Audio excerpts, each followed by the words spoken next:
El término violencia estructural, acuñado por Johan Galtung en los 60, se refiere a las estructuras sociales como la economía, política, leyes, religión y cultura, que generan o provocan afrentas que impiden el desarrollo completo de las capacidades del individuo, la comunidad o la sociedad.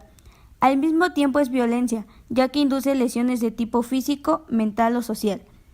El concepto de violencia estructural trata de definir cómo nuestras normas sociales benefician a ciertos grupos en la sociedad, generalmente a los grupos con mayores ventajas económicas, mientras esas mismas normas afectan negativamente a grupos en desventaja económica.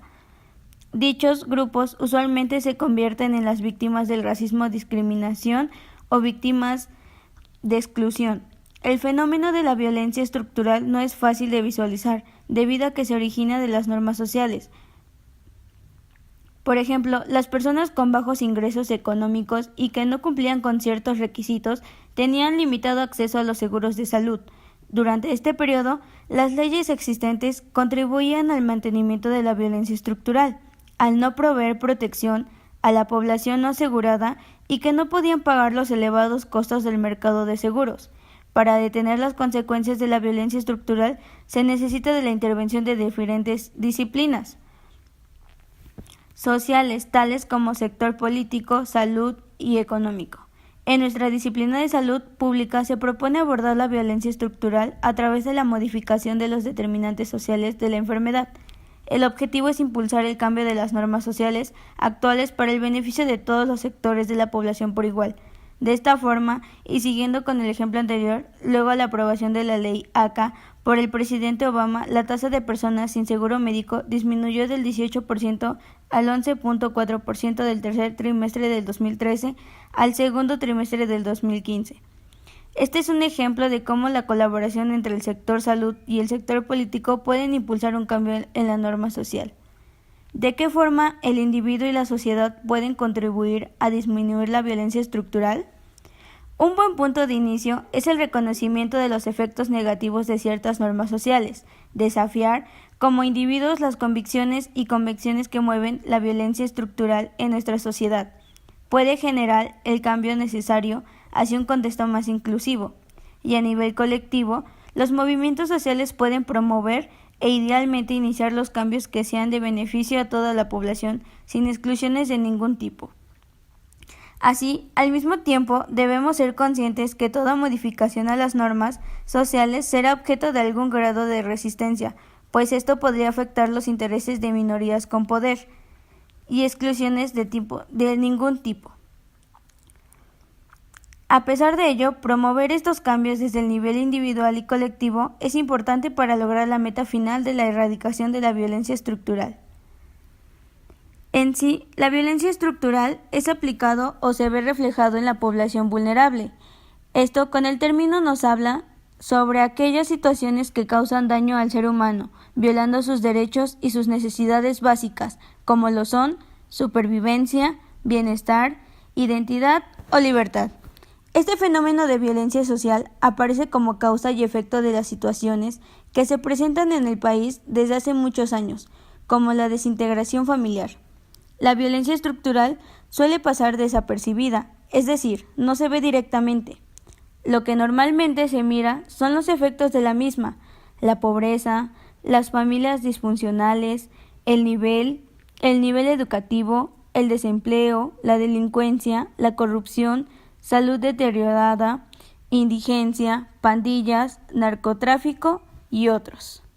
La violencia estructural sería un tipo de violencia indirecta, es decir, las acciones que provocan el hambre en el mundo. Por ejemplo, no están diseñadas y realizadas directamente con ese fin, sino que son derivaciones indirectas de la política económica capitalista y del injusto reparto de la riqueza. Esta provocaría que las causas que producen la violencia estructural no sean visibles, con evidencia en algunos casos o un análisis poco profundo, y por consiguiente que sea más difícil y complicado enfrentarse a este tipo de violencia. Por el contrario, la violencia directa, al ser más visible de todas, permite con mayor facilidad afrontarse a ella. La violencia estructural se manifiesta cuando no hay emisor o una persona concreta que haya efectuado el acto de violencia, sino que es una estructura y se concreta en la negación de necesidades. También puede decidirse que esta violencia es la suma total de todos los choques incrustados en las estructuras sociales y mundiales, cementados y solidificados, de tal manera que los resultados injustos desiguales son casi inalterables. La violencia estructural se subdivide en interna y externa. La interna emana de la estructura de la personalidad de cada uno, ya que la externa proviene de la propia estructura social, ya sea entre seres humanos o sociedades. De acuerdo de Galtung, las dos principales formas de violencia estructural externa a partir de la política y la economía son represión, explotación.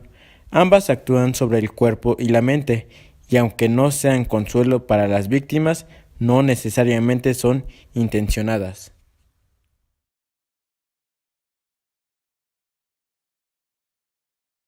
Nosotros vamos a realizar una entrevista, espero esté de acuerdo. Para empezar con ello, queremos saber si usted tiene entendido qué es el término violencia estructural. Pues entiendo más que nada como una estructura, como algo sistémico, unos pasos. ¿Y usted qué considera o cómo considera que sobresale la violencia estructural? ¿Cómo que se puede saber? Sí, o sea, ¿cómo lo entienden ahorita en estos términos? ¿Usted cómo entiende este término? Pues una estructura, algo que debe de establecerse y como es violencia estructural, entonces entiendo que hay algo que no está funcionando a lo mejor ese ciclo de esa estructura que debería de ser y algo no está funcionando. ¿Y usted considera, o más bien usted, en dónde puede considerar que se refleja esta violencia estructural? Supongo que en todos lados. ¿En su casa ha sufrido algún tipo de violencia estructural o algún conocido, laboral? Yo creo que más que nada en cuestiones laborales, en cuestiones de que se supone que debe de funcionar algún tipo de organigrama, algún tipo de, ¿cómo te explico? Algún tipo de organización y no funciona. ¿Y cree que al aplicar la violencia estructural en una empresa no cuestiona conflictos? Sí, claro, muchos. ¿Cómo cuál? Malas decisiones, incluso el propio despido. Y si alguna persona se impondriera,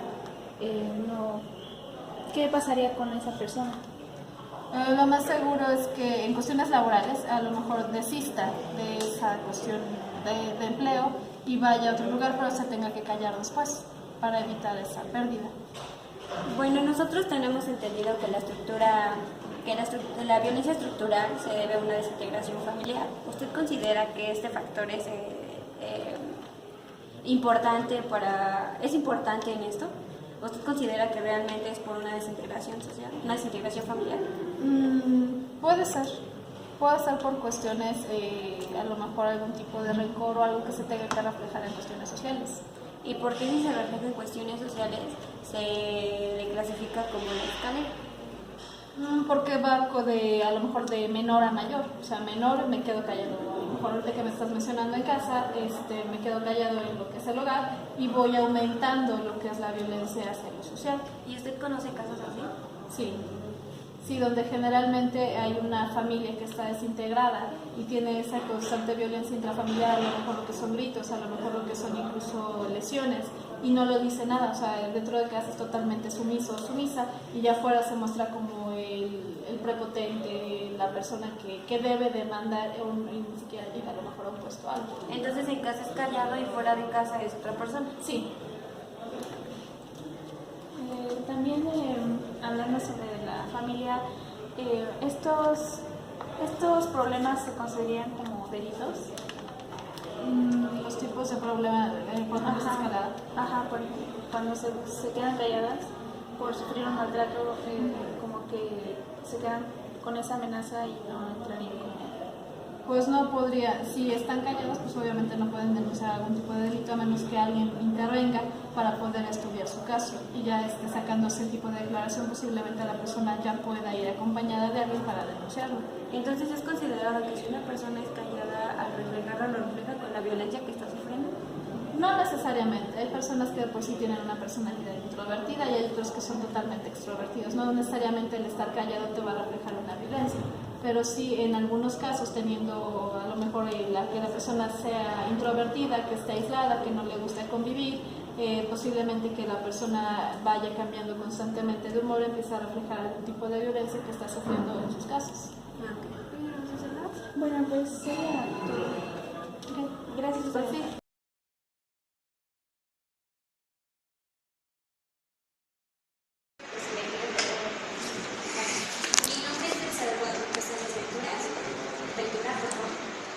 Nos encontramos con el director escolar. ¿Usted está de acuerdo con que se graba? Sí, estoy de acuerdo. Como bien le había comentado, no sé si usted tiene entendido o sepa una definición de violencia estructural. No, no es. Bueno, la violencia estructural es una desintegración familiar. ¿A qué nos referimos con desintegración familiar? Tanto como agresividad, violencia, agresiones, tanto verbal como física. Un claro ejemplo es la violencia de pareja o la violencia de matrimonio. La violencia de matrimonio se ve reflejada como el esposo golpea a la esposa lo refleja con el hijo se va con el menor. Es una escalerita del menor del mayor al menor o viceversa. A veces no lo reflejan tanto en la familia, como a veces son unas personas introvertidas y no lo reflejan tanto ahí, y a veces son calladas o a veces lo reflejan en otros aspectos, tanto escolares como laborales, en este caso de los niños en la escuela, los padres en este caso del polo laboral. Muy bien. ¿Usted en dónde cree que se vea reflejada la violencia estructural en una institución? Yo creo que puede ser reflejada de los directivos, los profesores o una escalera descendente que puede percibirse hasta los empleados, ¿no? ¿Y usted conoce algún tipo de institución que aplique eso? ¿Que suceda este fenómeno? No, afortunadamente no. Yo creo que hoy la educación que se va generando y la formación que se va teniendo por parte del ser humano de alguna manera ayuda para que esto no suceda. Y creo que si sucede hay que darlo a conocer para poderlo terminar de inmediato. ¿Y usted si en este caso se aplicara en la institución qué métodos de prevención usted tomaría? Bueno, creo que la primera sería la orientación. Sin duda, la información es fundamental para todos los compañeros, los directivos, los docentes, los administrativos que estén enterados qué es justamente la violencia, porque puede percibirse como algo natural cuando no debe de ser tomado así, de percibirlo. Y de inmediato, bajo estas pláticas informativas, en dado caso que suceda, de inmediato tomar medidas preventivas o medidas correctivas. Y de acuerdo a lo personal, ¿usted en su casa ha sufrido o de pequeño alguna vez sufrió una violencia estructural? No, afortunadamente no. Creo que la sociedad tiene mucho que ver para evitar que esto suceda, así como para hacer un llamado y esto no esté sucediendo en la generalidad o lo tomemos muy común. Pues si maltrata al animal no pasa nada, ¿no? Pues es un animal y mucha gente lo dice, pero al final es un ser vivo. Entonces creo que es una responsabilidad del entorno social de colaborar para que esto se modifique, pero también de hacer un llamado a la justicia. ¿Y usted en este caso que sabe el caso de la sangre desconocida? Sí.